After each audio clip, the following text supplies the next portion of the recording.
All right, we are back live on the show floor at Forrester B2B Summit here at the Marketplace. Next to the Big Boot, Rob, the Big Boot we continue to make stories up of.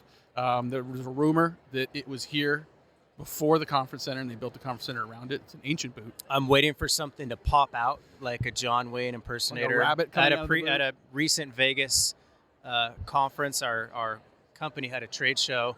There was a Michael Jackson impersonator walking around, and I kid you not, it looked just like Michael Jackson, and he would never smile. He never broke character, so I'm hoping John Wayne might pop out of there. The only thing better than that would be like someone with a saxophone. And that would they be should just cool. be playing during the reception later. They should have music, and then at the appropriate time, live saxophone out of the Big Boot. That'd be great. Cool. All right, if Forrester, if you're listening next year, there's always an opportunity to raise the game with the Big Boot. Joining us on this episode of Sales Pipeline Radio on the show floor here at Forrester, Rob Woods, Chief Marketing Officer of Jensen Infrastructure. Now we're going to talk about the brand change here in a minute.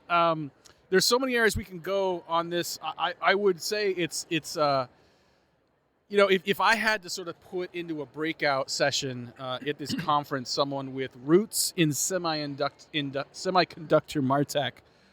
Which, by the way, have you seen their stock in the last 2 weeks? Good? Yeah. Unbelievable. Yeah, despite Intel. Supply chain issues. It's amazing. Yeah. So you've got semiconductor MarTech experience combined with concrete product manufacturing. I would venture to say you're a 101. 1 in a million. 1 in a million. That's too small. That's what my mom would tell me. They broke the mold, Rob, when they made. There's a lot of directions you can go. How does an Intel marketing executive end up in manufacturing? Yeah, it's a good question. Similar to you, a lot of my background is not just MarTech. It's actually rooted in what used to be called demand gen, Eloqua, Salesforce. The early days of actually doing nurture. The job before Intel, actually, I worked at another manufacturing company that made eyewash stations, of all things. Mm-hmm.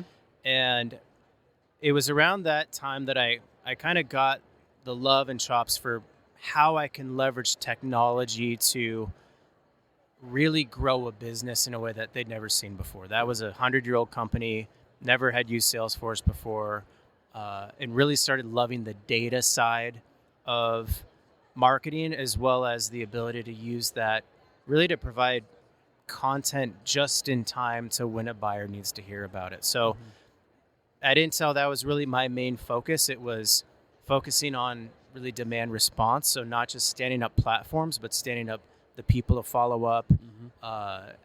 One of the kind of craziest stories at Intel, actually, when I got there back in like 2016, 2017, I had learned from the grapevine that the contact sales form on Intel.com has not been working for years. For years. Wow. So it was there, Okay. and nobody was caring about it. And Wow. so I raised the white flag and said, hey, CMO, this form literally goes nowhere. There's no process. There's no people. There's nothing behind it. So literally 12 months of advocating with the different leaders of the regions and eventually the CMO. I think I got like $1 million to stand up a demand response team, manage that team globally, got Eloqua and Salesforce connected. Like step one of any nurture, any life cycle marketing is getting the plumbing set up. So I think I care deeply about the plumbing side of it. Fast forward to Jensen. I knew the founder's son for probably about 10 years. So it wasn't kind of a fluke thing. He, back at that first job, ironically was at a Serious Decisions conference. I ran into him and we started talking about how I'm using Eloqua to automate quote follow-up and opportunity follow-up. He's like, you're doing what? And I'm like, yeah, I'm getting about 10 to 20% conversion rates on free. This is like free 99. So that's how I kind of got into the conversation with our founder. They were looking for somebody to head up marketing. They've never had a head of marketing before, and that's how I kind of got there today. So some of the first things I've actually done at Jensen is similar to Intel. We had a situation on the website where the form went to a Trello board set up by IT, and I started asking questions. I said, who has access to this Trello board? Yeah. And how many salespeople are actually following up with people? And to put it into kind of quantity terms, we're talking about 300 to 400 MQLs a month. Real people raising their hand. Actual MQLs. Again, I raised the fire drill on this. I got alignment with the CEO and the head of sales and said, this is not working. We've got to get basic marketing automation set up. We need basic Salesforce. We need to get a couple SDRs. And for the leads we were tracking, we got them down from like 14 days down to about an hour now, first touch. So that's been really a lot of my background is really focused on the plumbing, the technology side of marketing. And I also love the creative side, and we can talk about the rebrand here in a minute if you... Yeah, no, we'll definitely get into that. I love that in both of those scenarios, very different markets, the commonality of getting the foundations right? Which is the plumbing of how the operations works. Yeah. It's also, who are we selling to? Why are we selling to this subset of the market? Who are the people we need to be talking to? You mentioned you just in the first half day of this conference, you met some folks here that are sort of not in concrete manufacturing. Precast concrete manufacturing. But you know, I mean, like, we're increasingly seeing more work from manufacturing, from industrial companies that it's quite refreshing to see them lean into a more modern marketing approach. Yeah. Right, where it's not just a sales driven culture and marketing just as arts and crafts and pretty decks, right, but really creating that infrastructure to drive sustainable, predictable growth in a modern way. Yeah. So earlier today at the Sirius Forrester conference, Freudian slip.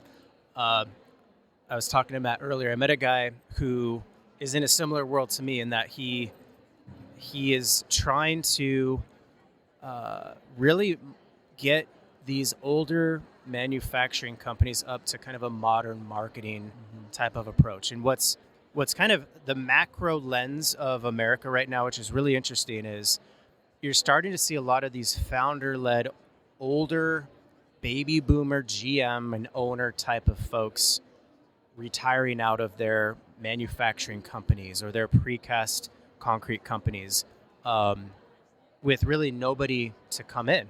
So what you're starting to see is a lot of private equity groups are starting to swoop in and trying to deal with these companies. And Jensen wasn't as bad as that, but like it's a similar type of situation where a lot of times these companies are focused on manufacturing and engineering with no real revenue process, no commercial sales system in place. Right. It's oh yeah, I know Joe. I went golf with him last week. Right. Or hey, what's your forecast next month or next quarter or next year? It's like, well, do the same we did last year. Like, there's no rhyme or reason behind it.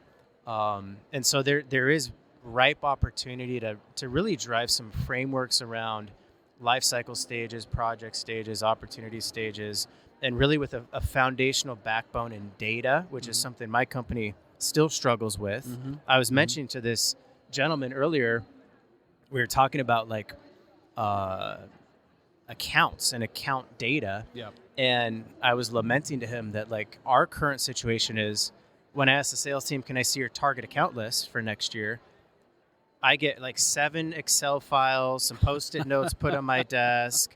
If I go into Salesforce, it's all over the place. They have random like account tiers. It's like unicorn, starfish, rainbow. So nobody really knows what these things are. And it's a challenge. You know, the data side of this, we haven't talked about AI yet, but for me in my role to do AI effectively, it still goes back to the foundation of what even 10 years ago, Eloquent, Salesforce were pushing, which is like clean contact account opportunity data is still fundamental. It's still fundamental to understand how are we winning, how are we losing. I was in another session 10 minutes ago about win-loss analysis. That's something we're also trying to operationalize it at Jensen. And guess what? I have roughly 80% of my opportunities are still marked open. And they're a month past close date, 2 months past close date, 3 months past close date. And so we're trying to do win-loss, which is like step 2, when in fact step 1 is like, hey, sales team, start marking your opportunities as close loss, close won. It would greatly help what we're trying to do. Talking on the sales or the Forrester, I'm not going to say Serious Decision. Don't Forrester, say that. Salesforce, Dreamforce. Where are it's we? Seriously a great Forrester what conference. Day is it? It is the Forrester B2B Summit. Careful with your word live. decisions. I am. Gosh. Good thing this is a live show. So the Forrester B2B Summit here on the marketplace floor. I can talk right next to this big boot. Talking to Rod Woods. He's the CMO at Jensen Infrastructure. I mean, it's easy to tell stories about like how behind certain industries are from a sales and marketing perspective. I remember not too long ago working with an oil spill containment products company, and the head of sales says, "I've got a great nurture list." And I said, "Show it to me." He went back to his office, brought a shoebox, Rob. And I don't think that was in the CRM. I'd be willing to bet. So it's easy to do that, but now that you've been in this space, there's something we can all learn. I mean, you're not at a failing company. You're at a very successful, profitable, growing company. What could we and should we be learning from not just go-to-market sales and marketing? What makes a successful company manufacturing work that we should emulate? Yeah. So I won't say it's priority order, but number one is your brand. So in our space,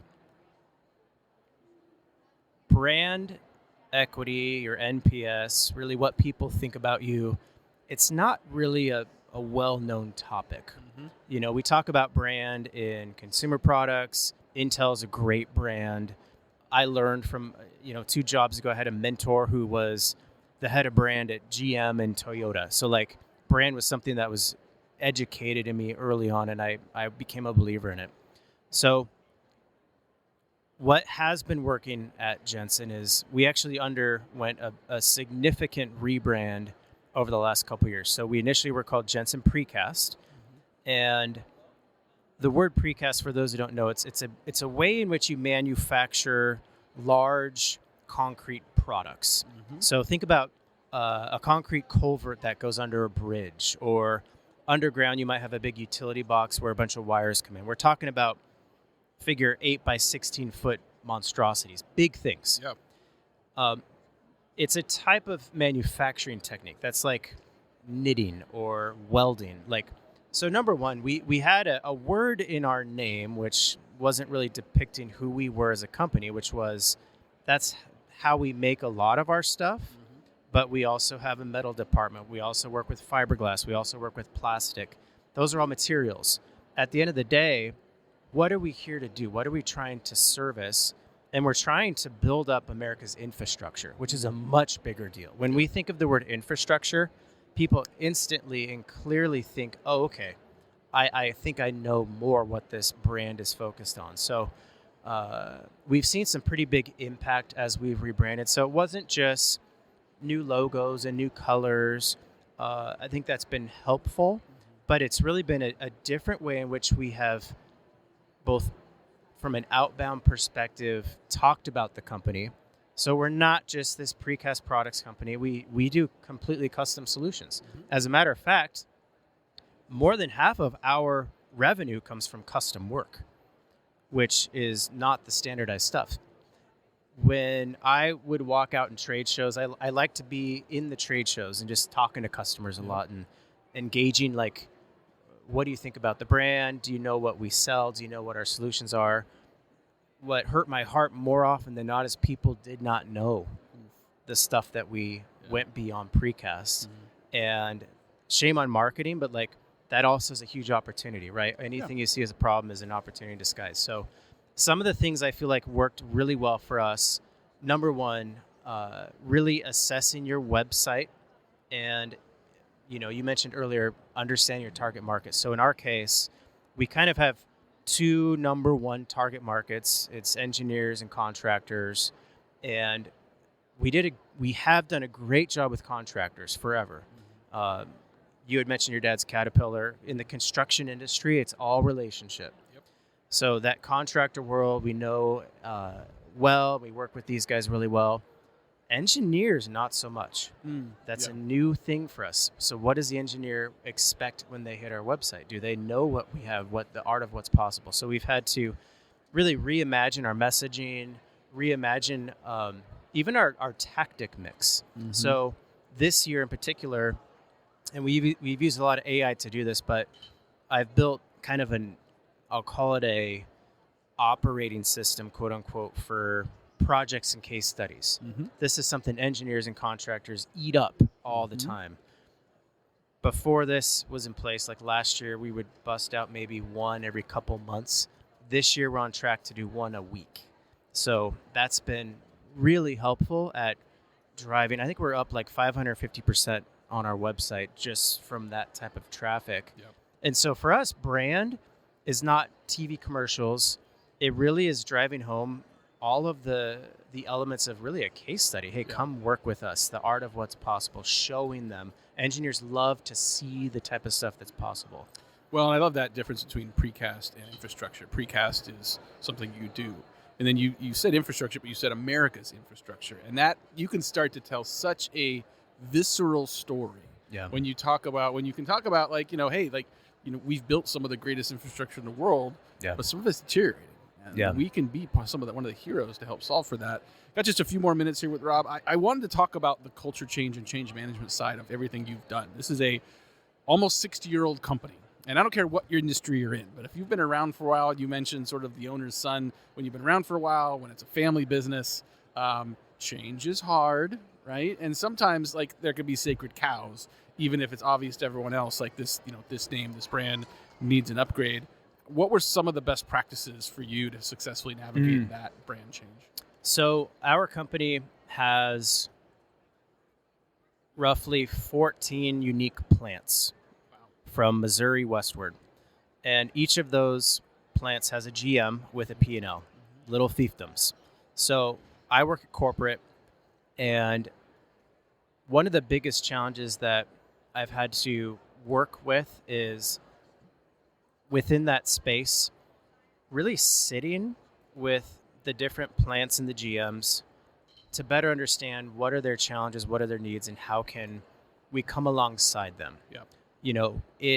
It's a very careful balance of bottoms versus tops down, bottoms up situation with these guys, because on the one hand, corporate marketing is at corporate. There's no field marketing.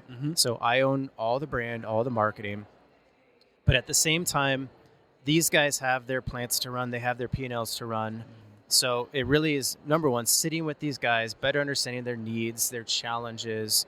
And really, I would start with partnering with the ones that actually have energy to support you. Because I think you'll have early adopters, folks that actually want to lean in. So one of the challenges we have right now is actually getting sales to use Salesforce, to update it, to make status updates with their leads. But it's not all the sales team, it's just specific teams. So I need to focus my energy on the ones that actually want to lean in. Another one is very crisp alignment with my boss, the CEO, and the rest of the ELT, making sure that marketing strategic goals line up with the business goals. If we're off doing our own thing, if we're focused on stuff that doesn't matter, that's not helpful. Right. One of the ways in which we've done that, and I shared with you earlier, is really being effective at storytelling to these guys. So know your audience. In my case, I've got basically 4 engineers. And when you talk to engineers as a marketing and sales guy, the arts and the creative fluffy side we can't bring up. We bring up the systematic, like this is the way it's got to be sort of way. I actually used a tool called Lovable earlier this year to help communicate our new go-to-market strategy that we're proposing for the year. And that went over really well. Really, really well. I bet. As a matter of fact, the CEO was like enthralled with just the platform. He's like, what is this thing? But it was really cool because we gave him a login. We said, hey, we're going to give you your own instance of this. You can mark it up. You can comment on it. So as good as a storyteller you are to your customers, you have to be to your colleagues and to your CEO. Absolutely. I've heard some people refer that to as the marketing of the marketing. That we don't always do a very good job of storytelling inside our own organizations. And too often we talk about what we're spending versus what we're buying, right? And that's, in our budgets as well as just how we're spending our time and effort to drive value to the organization. Well, Rob, I know how serious you are about marketing, and I appreciate making the decision to join us here on Sales Pipeline Radio. Wow. Yeah, like I've been working on that, workshopping that in my head while you've answered. That's the really last good. question. Thanks again for joining us by the Yeah. Big Boot, man. Yeah, appreciate it. See you.